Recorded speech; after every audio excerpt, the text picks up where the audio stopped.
Is there a certain amount of people that this salvation is for? No, this verse says that it's for everyone who believes. The gospel is power to everyone who believes. If you believe the gospel, you should share it.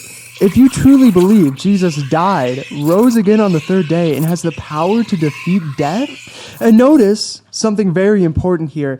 It's not everyone who achieves. This is something we talked about last week. It's everyone who believes.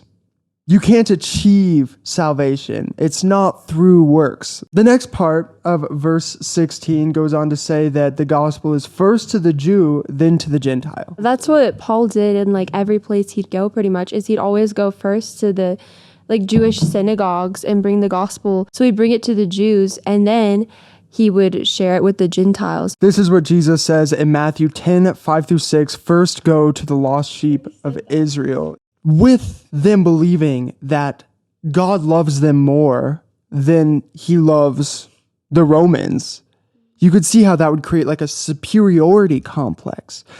And yet the gospel is for everyone.